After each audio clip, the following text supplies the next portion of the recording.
요한 사도가 거의 100세가 다 되어서 반모섬이라고 하는 곳에 유배를 가게 됩니다. 그곳은 죄를 지은 사람들을 고립시키기 위해 보내는 곳입니다. 지금 반모섬은 지중해 연안에 있는 아름다운 섬이지만 당시에는 범죄한 사람들이 가는 곳이었습니다. 이곳에 동굴에 있으면서 이제 예수 그리스도의 계시를, 환상을 보게 되었고, 그것을 기록하여 7개의 교회에, 또한 우리에게 편지를 보내고 있는 것이 요한계시록의 이야기입니다. 그런데 요한계시록은 우리에게는 굉장히 낯설게 느껴지지만 사실 요한계시록에 있는 내용들은 유대인들에게는 그렇게 낯선 내용이 아니었을 것입니다. 여러분들이 꿈을 꿀 때에 외국 꿈을 꾸지는 않지 않습니까? 여러분이 한국 사람들로서 한국과 관련된 꿈을 대부분 꾸게 되는 것처럼 이 환상을 본 요한의 이 요한계시록의 말씀은 상당히 구약적인 내용이 많이 들어가 있는 걸 보게 됩니다. 구약에 있는 상징과 내용들이 약 500번 정도 참고 자료로 쓴 것을 볼 때에 요한계시록은 상당히 구약적인 이야기이며 유대교적인 영향을 가지고 있는 사람들은 오히려 쉽게 이해할 수 있는 책입니다. 하지만 우리들에게는 조금 어려운 부분이 있습니다. 오늘 말씀도 상당히 구약적인 이야기 전통 안에서 본문을 이해하면 우리가 더 많은 것을 이해할 수 있는 이야기 중에 하나입니다. 특별히 요한계시록에는 여러 가지 주제들 가운데에 하나님의 구원의 이야기를 다루고 있는데요. 물론 다른 성경 이야기도 하나님의 구원의 이야기를 다루고 있지만 특별히 로마의 압제 가운데 있었던 이스라엘 백성들, 또한 당시의 교회들이 어떻게 이 고난을 이겨내고 어떻게 구원을 받을 것인가에 관한 이야기가 요한계시록의 이야기로 펼쳐지고 있는 것을 보게 됩니다. 당시 요한은 이 로마 시대에 반모섬에 있었습니다. 당시의 로마는 팍스 로마나라고 하는 평화의 시대를 구가하고 있었습니다. 이들의 평화는 그런데 전쟁과 무력으로 만든 평화였습니다. 북쪽으로는 영국 쪽에서부터, 서쪽으로는 스페인, 그리고 밑으로는 이집트, 또한 이 동쪽으로는 이 시리아와 팔레스타인 지역까지 그들의 영토로 만들면서 그들은 전쟁과 무력으로 모든 지역들을 다스리고 있었습니다. 이와 같은 때에 특별히 이제 교회가 환난과 어려움을 당하고 있는데 이 환난과 어려움을 당하고 있는 교회에 주는 편지인 것입니다. 이 이야기들은 사실은 그 구약 성경의 이야기와 많이 맞닿아 있습니다. 구약에서 이 가장 중요한 유대인들의 이야기는 바로 출애굽 이야기입니다. 그들이 애굽이라고 하는 이 강력한 제국에서 400년 동안 종살이를 하다가 풀려난 이야기가 가장 중요한 그들의 이야기입니다. 그리고 나서 그들이 또한 나중에 바벨론이라고 하는 제국에 의해서 또한 몰락을 하게 되고 사람들이 포로로 잡혀가지 않습니까? 그러면서 하나님께서 스룹바벨을 보내시고 다시 성전을 재건하시고 그와 같은 이스라엘의 재건의 이야기가 구약 성경에 펼쳐지고 있습니다. 자, 오늘 요한계시록은 로마 시대입니다. AD 70년에 로마에 의해서 예루살렘이 몰락하고 불이 탔습니다. 이제 그들에게 성전이 남아있지 않습니다. 이제 로마는 가장 강력한 제국입니다. 애굽 제국처럼, 그리고 바벨론 제국처럼, 그 이후에 페르시아와 알렉산더의 그리스 제국처럼 강력한 제국을 형성하고 있었고 당시에 로마는 누구도 건드릴 수 없는 막강한 권력을 가지고 있었습니다. 이와 같은 로마 시대의 교회가 어려움을 당하고 있었습니다.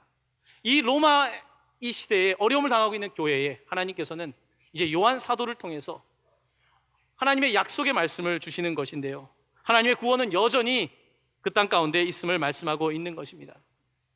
특별히 오늘 이 말씀을 읽은 그 본문 앞절에는 하나님의 구원에 관한 특별한 이야기가 하나 있는데요, 여러분 잘 아는 14만 4천 명에 관한 이야기가 오늘 읽은 바로 본문 앞에 등장하게 됩니다. 이때 어떤 이야기가 펼쳐지냐면 이제 하나님께서 인을 하나씩 띄고 6번째 인을 뗀 이후에 이제 사람들이 심각한 환난을 경험하게 되는데 그때에 이스라엘 백성 가운데 구원받는 사람들이 있었는데 그것이 바로 14만 4천 명이라고 기록되어 있습니다. 이것은 꼭 정확한 어떤 픽스가 되어 있는 어떤 숫자는 아닙니다. 14만 4천 명이 되는 이유는 이스라엘의 12지파가 한 지파에 1만 2천 명씩, 그래서 14만 4천 명이 되는 것입니다. 이 14만 4천 명에 관한 이야기는 특별히 로마서에 사도 바울이 언급하고 있는 이야기와 맞닿아 있습니다. 이스라엘 백성들 가운데 많은 사람들은 예수님을 영접하지 않았습니다. 예수님을 믿지 않았습니다. 그래서 사도 바울은 나는 이제 이방인에게 나가서 전도하겠다, 이방인에게 복음을 전하겠다, 그렇게 대놓고 말을 하기 시작합니다. 그런데 사도 바울은 로마서에서 하나님께서는 이스라엘을 그대로 남겨두지 않고 그들 가운데 남은 자가 있다라고 말씀하십니다. 마치 엘리야 시대에 바알에게 절하지 않았던 7천 명의 사람들이 있었던 것처럼 하나님의 사람들이 남아있다라고 말씀하십니다. 이스라엘 백성 가운데도 하나님을 믿고 예수를 믿는 사람들이 남아있다라고 하는 의미로 우리가 이해를 할 수 있을 것 같습니다. 이 남은 자들이 남아있고, 그리고 이제 그 이스라엘의 구원받는 사람들에 관한 이야기가 펼쳐지고, 그 다음에 오늘 우리가 읽은 본문이 펼쳐지고 있는데요. 다시 한번 계시록 7장 9절 10절 말씀, 이 말씀을 한 목소리로 한번 봉독하도록 하겠습니다. 이 일 후에 내가 보니 각 나라와 족속과 백성과 방언에서 아무도 능히 셀 수 없는 큰 무리가 나와 흰 옷을 입고 손에 종려 가지를 들고 보좌 앞과 어린 양 앞에 서서 큰 소리로 외쳐 이르되 구원하심이 보좌에 앉으신 우리 하나님과 어린 양에게 있도다 하니. 아멘. 하나님의 구원의 역사는 먼저는 아브라함을 선택하시고, 아브라함을 통해서 이제 이스라엘을 선택하시고, 이제 이스라엘을 통해서 또한 열방을 향해서 이방으로 구원의 역사가 펼쳐지는 것을 성경은 우리에게 증언하고 있습니다. 마치 이 아브라함을 통해서 하나의 가지가 생겨난 것처럼 이 원가지가 생겨나고 거기에 이방인들이 접붙임을 받았다라고 사도 바울은 표현하고 있습니다. 이방인들이 여기에 접붙임을 받아서 예수 그리스도의 은혜로 구원을 받았다라고 하는 이야기를 하고 있는 것입니다. 그런데 오늘 이 본문은 그 구원받은 사람들에 대한 놀라운 환상을 보여주는데요. 이 환상은 한두 명이 열방이 아니라 엄청나게 아무도 능히 셀 수 없는 큰 사람들이 종려 가지를 들고 하나님을 예배했다는 것입니다. 이스라엘의 남은 사람들 구원받았을 뿐만 아니라 열방에서 나라와 족속과 백성과 모든 방언에서 사람들이 나와 종려나무 가지를 흔들면서 예배를 한다는 만민을 향한 하나님의 구원의 역사를 오늘 우리에게 보여주고 있는 것입니다. 요한계시록은 바로 하나님께서 시작하신 구원의 역사가 성취되는 것을 우리에게 말해줍니다. 창세기 12장에서 하나님께서는 아브라함을 선택하시면서 이렇게 말씀하십니다. 땅의 모든 족속이 너로 말미암아 복을 얻을 것이라. 땅의 모든 족속이. 아브라함은 단지 이스라엘의 민족의 조상일 뿐만 아니라 그는 모든 족속이 구원을 받고 복을 받는 근원이라고 말씀하셨던 것입니다.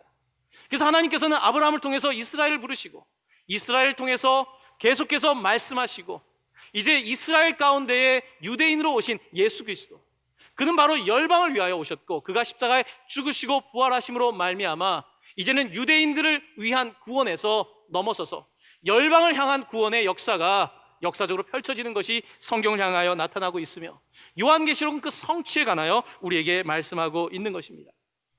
자, 제가 서두에 요한계시록은 상당히 구약적인 표현이 많다고 말씀을 드렸는데요. 자, 오늘 특별히 이 말씀이 구약적이라고 하는 것을 설명할 수 있는 그 말씀이 있습니다. 그것은 바로 레위기입니다. 레위기에 보면 초막절에 관한 말씀이 있는데요. 오늘 이 요한이 보았던 환상은 초막절과 관련된 환상입니다. 자, 레위기 23장 40절은 초막절에 관해서 이렇게 말하고 있습니다. 첫날에는 너희가 아름다운 나무 실과와 종려나무 가지와 무성한 나무 가지와 시내버들을 취하여 너희 하나님 여호와 앞에서 이레 동안 즐거워할 것이라.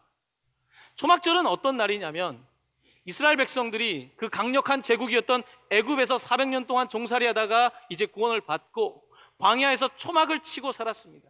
그래서 그들이 이제 약속의 땅에 이르렀지만 여전히 그들은 이제 정착민이 되었지만 당시에 40년 동안 광야 생활할 때 그때 하나님의 구원을 생각하면서 초막을 지었던 것입니다. 초막을 지을 뿐만 아니라 하나님께서 구원하신 그 생명을 기념하면서 종려나무와 열매를 흔들면서 하나님께 7일 동안 예배했던 초막절의 모습인 것입니다. 오늘 이제 천상에서 드리는 예배, 그들이 종려나무 가지를 흔들면서 드리는 예배는 초막절의 모습을 담아 있습니다. 7일 동안, 7은 완전수 아니겠습니까? 7일 동안 그들이 드렸던 예배가 아니라 이제 천상에서 영원한 예배, 열방이 모든 하나님으로부터 부르심을 받은, 선택을 받은 사람들이 열방이 예배하는 장면을 우리에게 전해주고 있는 것입니다. 이 초막절에 관해서 레위기 23장 43절은 왜 초막절을 지켜야 되는지에 대해서, 이것이 구원과 어떠한 관련이 있는지에 대해서 이렇게 말씀을 하고 있습니다. 이는 내가 이스라엘 자손을 애굽 땅에서 인도하여 내던 때에 초막에 거주하게 한 줄을 너희 대대로 알게 함이니라. 나는 너희의 하나님 여호와이니라. 이 구원의 초막절이 이제 천상에서 펼쳐지고 있는 것입니다. 하나님의 구원이 이제 구체적으로 완성되어서 사람들이 천상에서 예배하는 모습을 보여주고 있는 것입니다. 이들은 하나님을 찬양할 때 이렇게 말합니다. 큰 소리로 외쳐 이르되 구원하심이 보좌에 앉으신 우리 하나님과 어린 양에게 있도다. 구원하심이 누구에게 있다고요? 바로 보좌에 앉으신 어린 양과 우리 하나님께 있도다. 이 고백을 천상에서 사람들은 계속해서 찬송으로 올려드린다는 말씀입니다. 오늘 말씀은 우리에게 중요한 한 가지 사실을 말합니다. 구원은 로마 제국에 있지 않다는 것입니다. 당시의 사람들은 구원이 로마 제국에 있다고 생각했습니다. 당시의 사람들은 로마가 모든 권력을 장악하고 있기 때문에 로마를 따라가야 된다. 로마의 황제가 신격화되던 시대였기 때문에 로마의 권력이 우리를 지켜줄 것이라고 생각했던 시대였습니다. 그런데 오늘 요한계시록은 구원하심이 누구에게 있다고요? 보좌에 앉으신 우리 어린 양과 하나님께 있도다. 구원은 로마 제국에 있는 것이 아니라 로마 황제에 있는 것이 아니라는 것입니다. 구원은 예수님을 십자가에 못 박았던 빌라도에게 있는 것도 아니고 로마 군인에게 있는 것도 아니고 오히려 그들에게 붙잡혀 십자가에 매달리신 아무 힘도 없고 흠도 없었던 바로 예수 그리스도에게 구원이 있다는 것을 우리에게 선포하고 있는 것입니다. 사랑하는 성도 여러분, 여러분은 여러분에게 구원이 어디 있다고 생각하십니까? 여러분도 세상을 살아가면서 구원은 세상의 권력에 있다고 생각하지 않으십니까? 어떻게든지 권력의 끈을 잡아야지 살아남을 거라고 생각하지 않습니까? 어떻게든지 이 회사에 살아남기 위해서는 권력을 붙잡아야 된다. 어떻게든지 이 각박한 세상에서 살아남기 위해서는 경제 권력을 장악해야 되며 성공이라고 하는 사닥다리를 타야 된다고만 생각하지 않습니까? 이것이 사실 우리의 현실 아니겠습니까? 당시에 이 사람들도 이 로마라고 하는 강력한 제국 앞에서 어쩔 줄을 몰라 하는 연약한 사람들이었을지 모르겠습니다. 그런데 주님께서는 그들에게 말씀하시는 것입니다. 구원은 누구에게 있다고요? 보좌에 앉으신 어린 양과 우리 하나님께 있도다 라고 말씀하고 있는 것입니다. 우리는 세상을 살아가면서 하나님을 믿는다고 말하지만 구원이 어린 양에게 있다라고 말하지만 실제적으로는 세상에 구원이 있는 것처럼 세상의 권력에 구원이 있는 것처럼 그렇게 살아가고 있지 않습니까? 오늘 이 본문은 이 구원이 철저하게 예수 그리스도에게 하나님에게만 있음을 우리에게 증언하고 있는 것입니다. 오늘 이 장면과 비슷한 장면이 그 복음서에서도 한번 펼쳐지게 되는데 예수님께서 예루살렘 성에 입성하실 때에 사람들이 종려가지 나무를 들고 와서 호산나 호산나 다윗의 자손이라고 그들이 외쳤던 그 일이 있었습니다. 그때 사람들은 호산나 호산나 외쳤는데 사실은 그들의 호산나는 사실 진정한 예배의 모습처럼 보이지만 실제적으로 들어가면 그렇지 않았던 것을 보게 됩니다. 왜냐하면 그들은 호산나라고 외칠 때에 누구를 기다렸냐면 바로 로마의 권력 위에 있는 세상적인 방식으로 우리를 구원할 메시아를 기다렸던 것입니다. 로마를 대항할 수 있는 정치적인 권력을 가진 강력한 왕을 기대했는데 예수님을 그렇게 생각했던 것입니다. 그런데 예수님은 그와 같은 권력을 가진 분으로 오셨던 것이 아닙니다. 예수님은 로마를 이기는 정치적인 메시아가 아니라 오히려 로마의 권력에 의해서 처형당하고 죽으셨던 너무나 연약한 분으로 이 땅에 오셨던 것을 보여주는 것입니다. 그런데 사도 바울은 고린도 전서에서 이렇게 말합니다. 하지만 이 미련한 십자가가 세상의 권력과 비교한다면, 로마의 권력과 비교한다면 너무나 무력한 이 십자가가, 미련한 십자가가 바로 우리를 구원하는 능력이라고 말하고 있는 것입니다.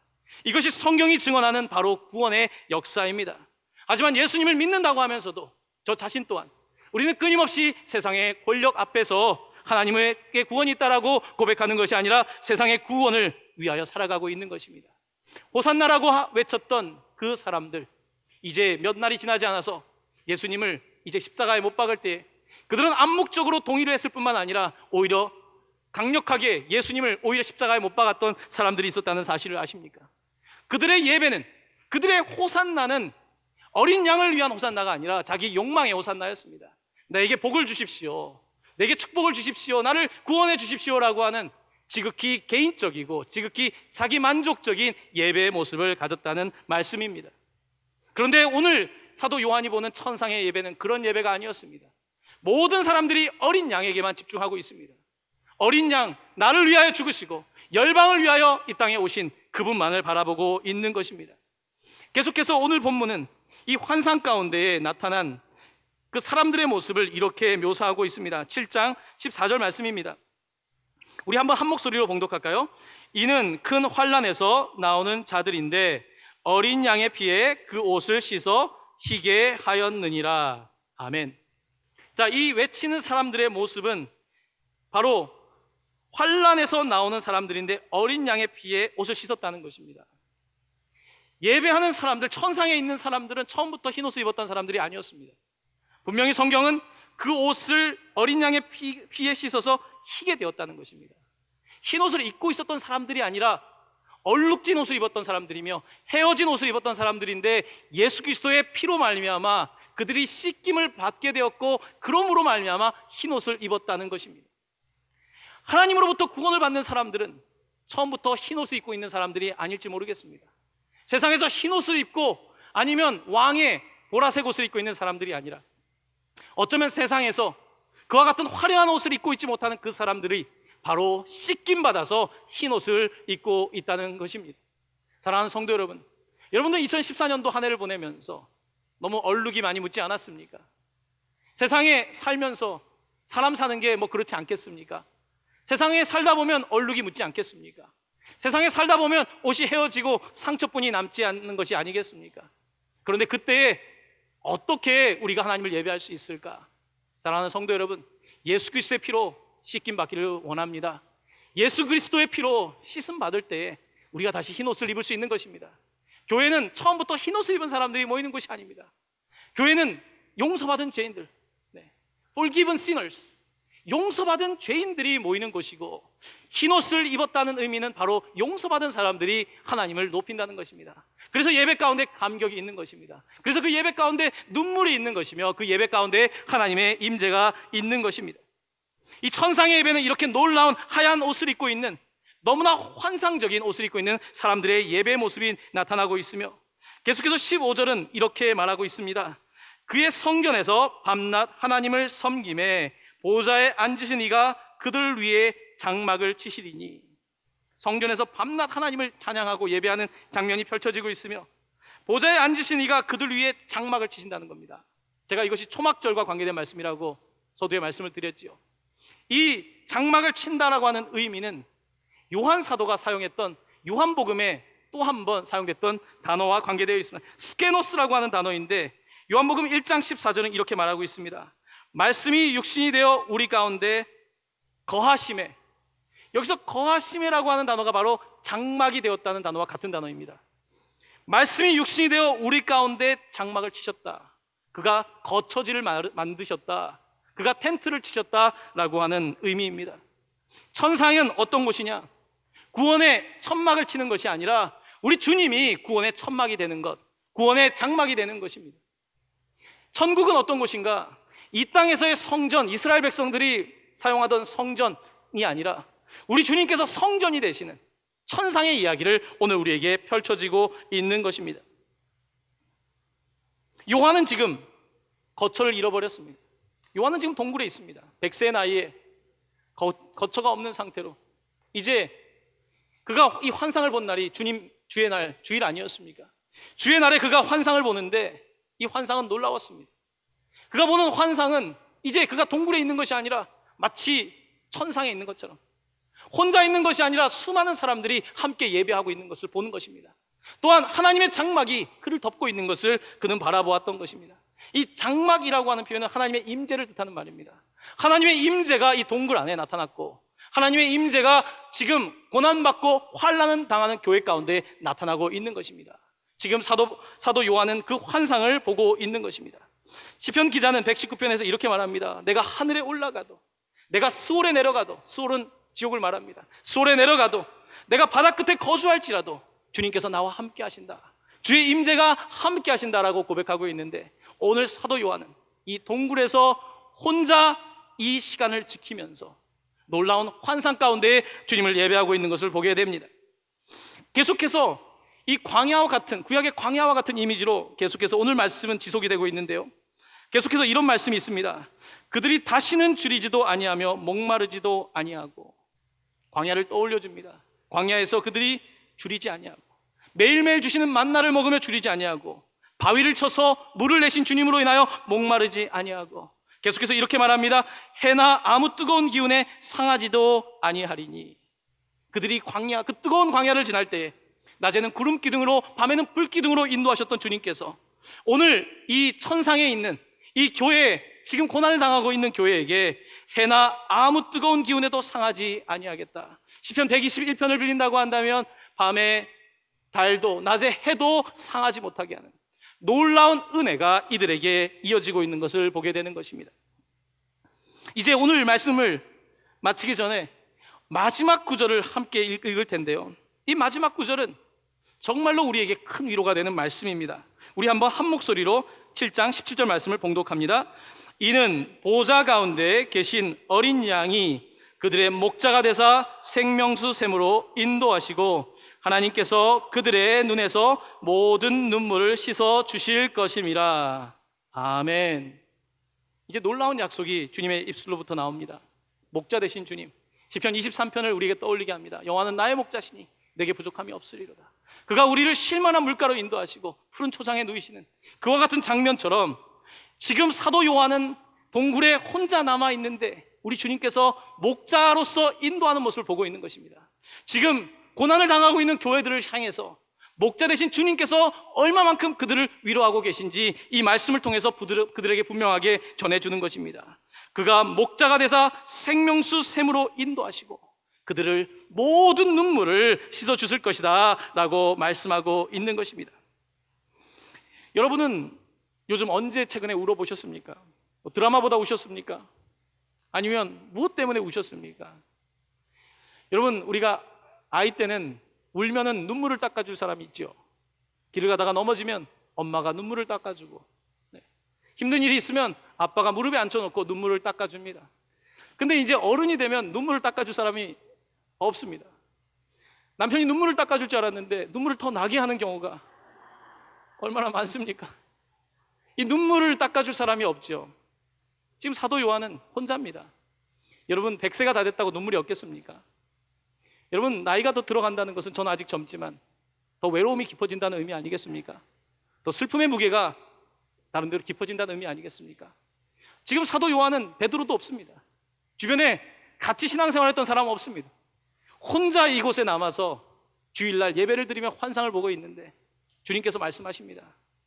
내가 너의 눈물을 닦아주겠다 라고 말씀하시는 것입니다. 그는 혼자인 줄 알았는데 동굴에 그가 보았던 환상은 놀라울 정도의 천사들의 노랫소리가 들리는 것입니다. 보좌 앞에 앉은 수많은 사람들이, 열방으로 나오는 수많은 사람들이 예배하는 음성이 그에게 들렸고 종려가지를 흔드는 사람들이 보였고, 그리고 그 보좌에 앉은 어린 양을 바라보면서 그는 너무 큰 위로를 받았을 것입니다. 아마 이 환상을 보았을 때 제가 사도 요한이었다 그러면 아마 눈물이 범벅이 됐겠죠.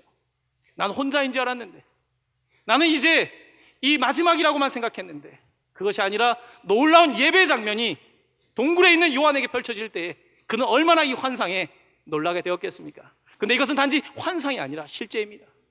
이 예배는 우리가 영원히 드릴 예배이며 모든 나라와 족속과 백성과 방언에서 흰옷을 입은, 씻음을 받고 흰옷을 입은 사람들이 드리는 놀라운 예배가 펼쳐지는 것입니다. 사랑하는 성도 여러분, 여러분은 누가 여러분의 눈물을 닦아주십니까? 눈물하면 역시 어머니가 생각나지 않습니까? 눈물을 닦아주시는 어머니. 사도 요한은 이곳에서 눈물을 닦아주시는, 어린 시절 눈물 흘릴 때 닦아줬던 어머니 같은 목자 되신 주님께서 그에게 오셔서 그의 눈물을 닦아주시는 것을 경험했던 것입니다. 사랑하는 성도 여러분, 예배라고 하는 것은 동굴에서도 가능합니다. 예배라고 하는 것은 어린아이의 예배뿐만 아니라 100세가 되어서도 가능합니다. 예배라고 하는 것은 모든 상황 속에서 드리는 것입니다. 모든 상황 속에서 주의 임재가 나타나고 주의 장막이 쳐지는 곳에 예배가 있는 것입니다. 거기에 위로가 있습니다. 하늘로부터 오는 놀라운 위로가 있는 것입니다. 사랑하는 성도 여러분, 혹시 예배를 잊지 않으셨습니까? 여러분의 삶의 자리에서 예배를 놓치고 있지 않았습니까? 다시 예배할 수 있기를 바랍니다. 다시 여러분이 어디에 있든지 우리 주님을 만나며 예배할 때에 주의 장막이 여러분을 덮어주실 줄로 믿습니다. 특별히 크리스마스를 맞이하며 이번 한 주를 지나며 연말을 보내며 새해를 준비하며 주의 장막이 여러분을 돕는 놀라운 은혜가 함께 계시기를 간절히 축원합니다.